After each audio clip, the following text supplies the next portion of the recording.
Kita lihat beberapa teorinya ya. Versi pertama, ini juga di khutbahnya Isa. Kenapa kita mengasihi Allah? Karena Allah lebih dulu mengasihi kita. Dan bukti bahwa kita mengasihi kita apa? Bahwa kita mengasihi Allah apa?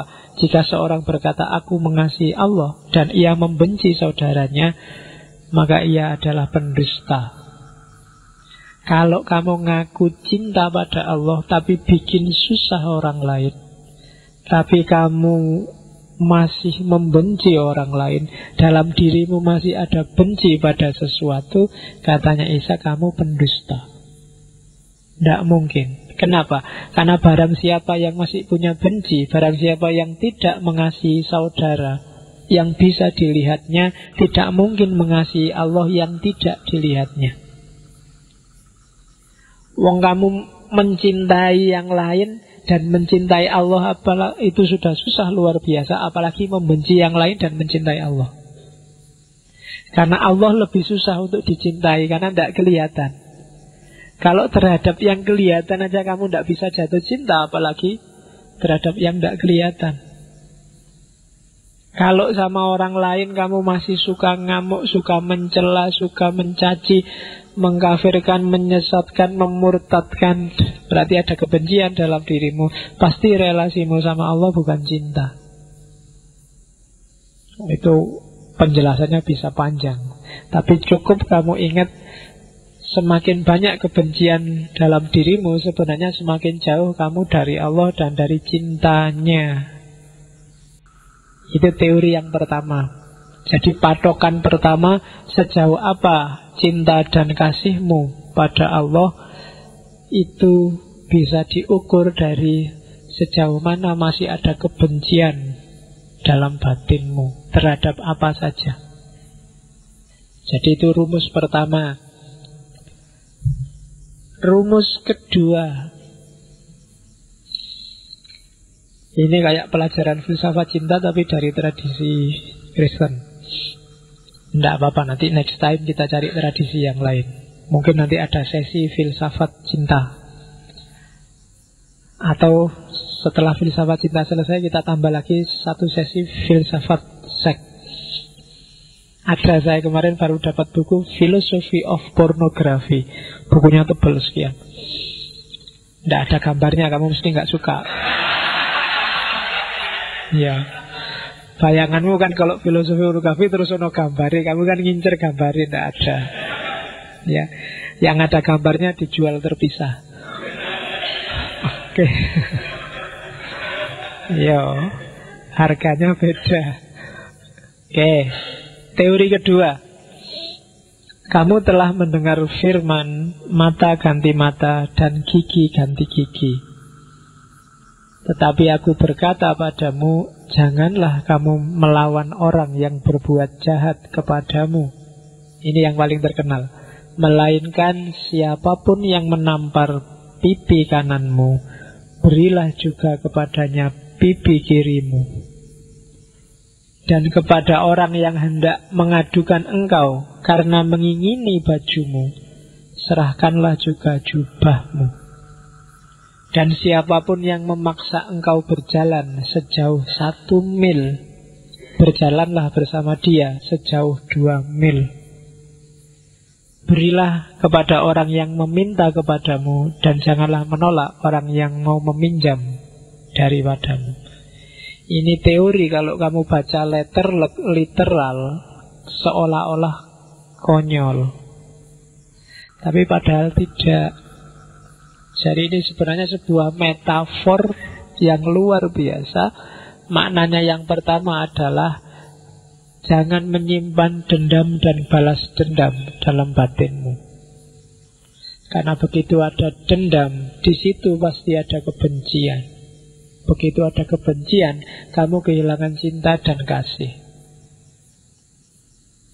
Jangan salah, kalau kamu baca kisah-kisahnya Nabi Muhammad pun banyak sebenarnya yang ditampar pipi kiri, dikasih pipi kanan. Nabi tiap hari lewat di rumahnya orang yang tiap subuh lewat Nabi diludahi.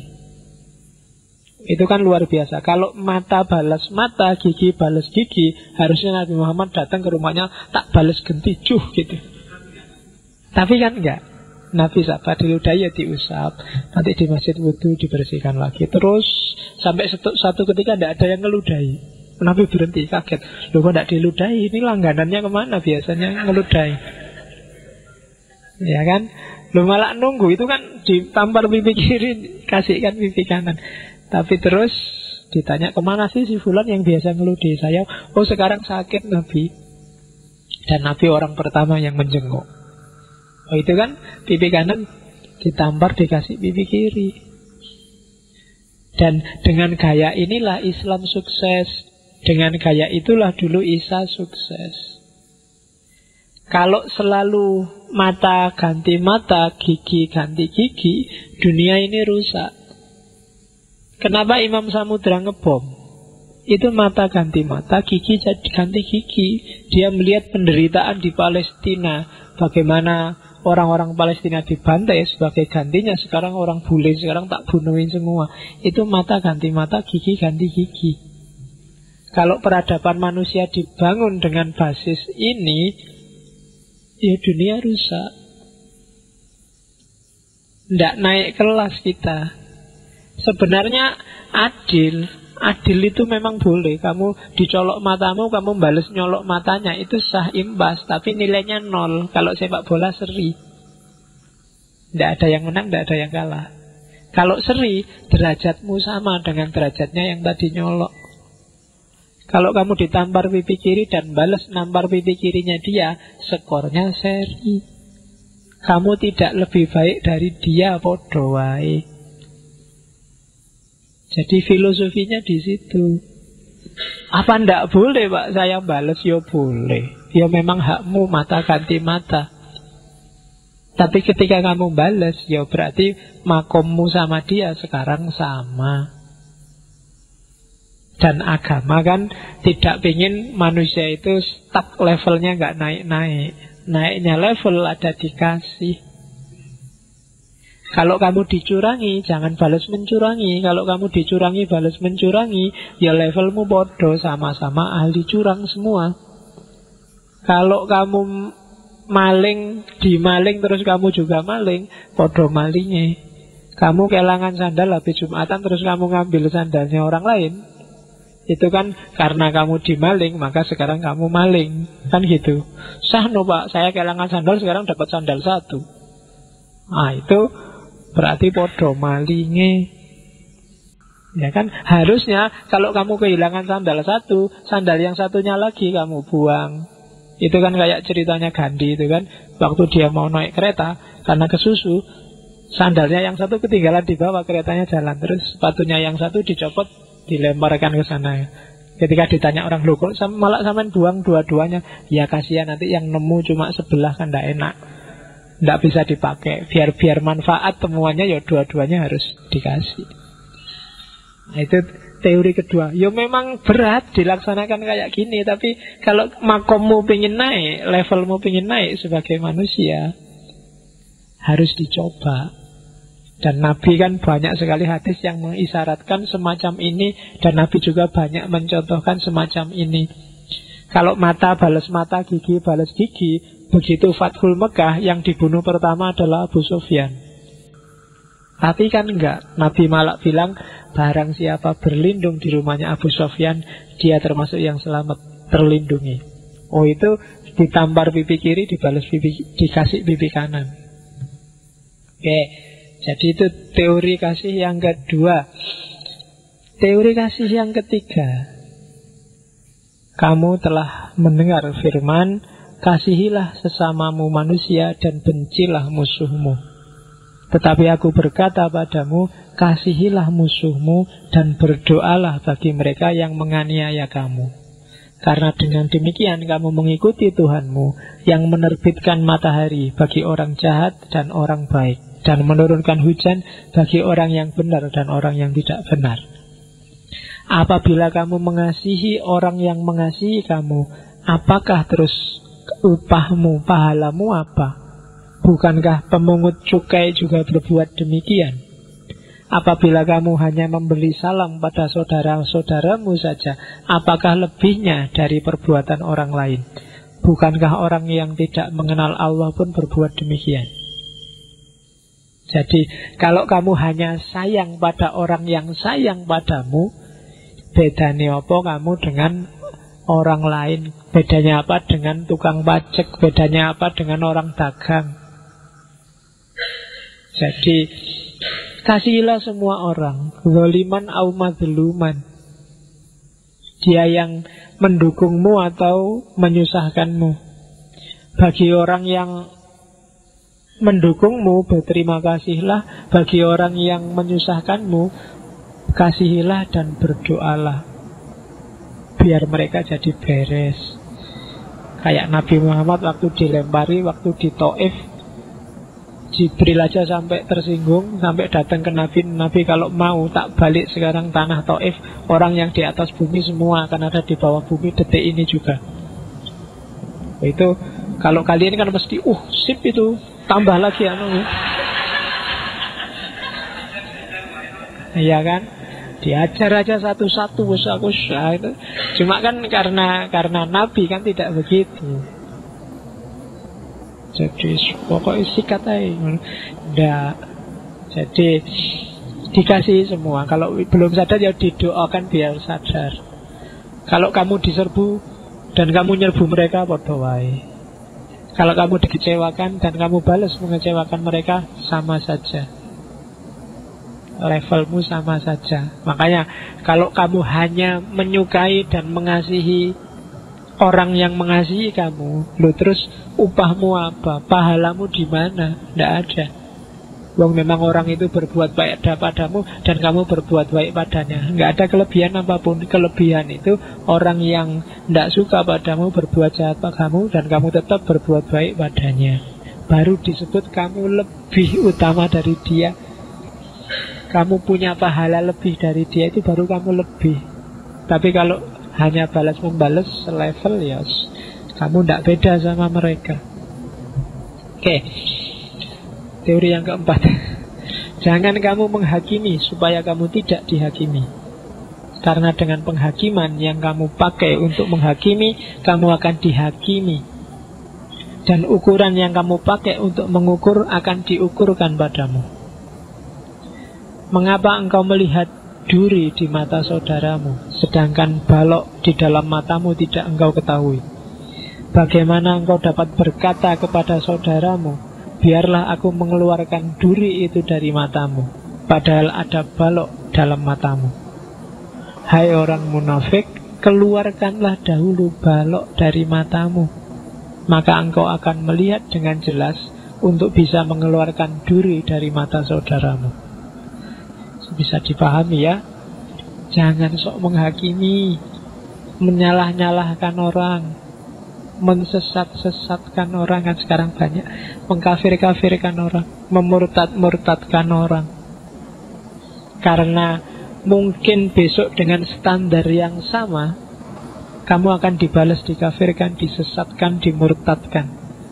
Dengan teori yang sama, dengan ukuran yang sama yang kamu pakai untuk tadi ngukur orang lain. Ya entah ukuran itu apa, sekarang banyak contohnya. Kebanyakan kita tidak sadar salah kita, lebih melihat salahnya orang lain. Kamu tidak sadar matamu ketutup balok, kamu ribut kalau di mata temanmu ada duri. Buang dulu balokmu, baru kamu ribut dengan durinya. Jadi ini kasih yang keempat. Makanya ada cerita suatu ketika Isa melihat seorang perempuan dirajam. Mungkin pernah dengar ya. Ketika baru mulai dirajam, Isa datang, ini ada apa kok ada perempuan dilempari batu? Dia salah, dia berzina. Oh, dia dilempari karena salah toh. Iya, kalau begitu yang boleh ngelempar adalah yang tidak pernah punya salah. Akhirnya rasido. Karena setiap orang merasa, oh iya ya, aku ngelempar-ngelempar itu emangnya aku tidak punya salah, emangnya aku tidak punya dosa. Kalau aku punya dosa, punya salah juga, harusnya juga tidak cuma ngelempar, aku juga harusnya juga dilempari. Nah, itu teori keempat. Teori kelima, jangan membalas kejahatan dengan kejahatan. Lakukanlah apa yang baik bagi semua orang. Sedapat-dapatnya, kalau hal itu bergantung padamu, hiduplah dalam perdamaian dengan semua orang. Saudara-saudaraku yang terkasih, kayak aku sing ceramah ya, kayak Nabi Isa ini. Saudara-saudara, janganlah menuntut pembalasan, tapi berilah hak Allah akan murkanya. Sebab ada tertulis pembalasan, ini katanya Allah, pembalasan itu adalah hakku. Akulah yang akan menuntut pembalasan. Sekarang kan banyak orang kayak Allah, menghakimi, membalas, menyiksa dengan alasan tertentu. Kalau katanya Isa, jangan salah, itu haknya Allah. Kamu merampas haknya manusia aja dosanya besar, apalagi merampas haknya Allah. Jangan dirampaslah haknya Allah itu. Allah bilang pembalasan itu hakku. Aku yang akan nuntut pembalasan, kamu tidak usah ikut. Manusia itu objek, bukan subjek kalau dalam urusan pembalasan amal perbuatan. Nah, itu yang kedua. Oleh karena itu, apa sih yang harus kita lakukan? Kita jadi manusia saja yang baik. Kayak gimana manusia yang baik? Jika ketemu, jika musuhmu lapar, berilah dia makan. Jika ia haus, berilah dia minum. Dengan berbuat demikian, kamu menumpukkan bara api di atas kepalanya. Selama dia masih manusia, kalau kamu berbuat baik padanya, meskipun dia musuhmu, lama-lama itu perbuatan baikmu itu kalau kayak menumpuk bara di kepalanya. Jadi jangan kalah terhadap kejahatan, tapi kalahkanlah kejahatan dengan kebaikan. Nah, itu teorinya Isa. Karena memang orangnya lembut, tidak suka kekerasan. Yang terakhir, yang tentang kasih, masih 10 menit. Sebenarnya masih banyak, nanti kalian baca sendiri di slide-nya. Melihat orang-orang yang banyak itu ada di narasi khutbah di atas bukit.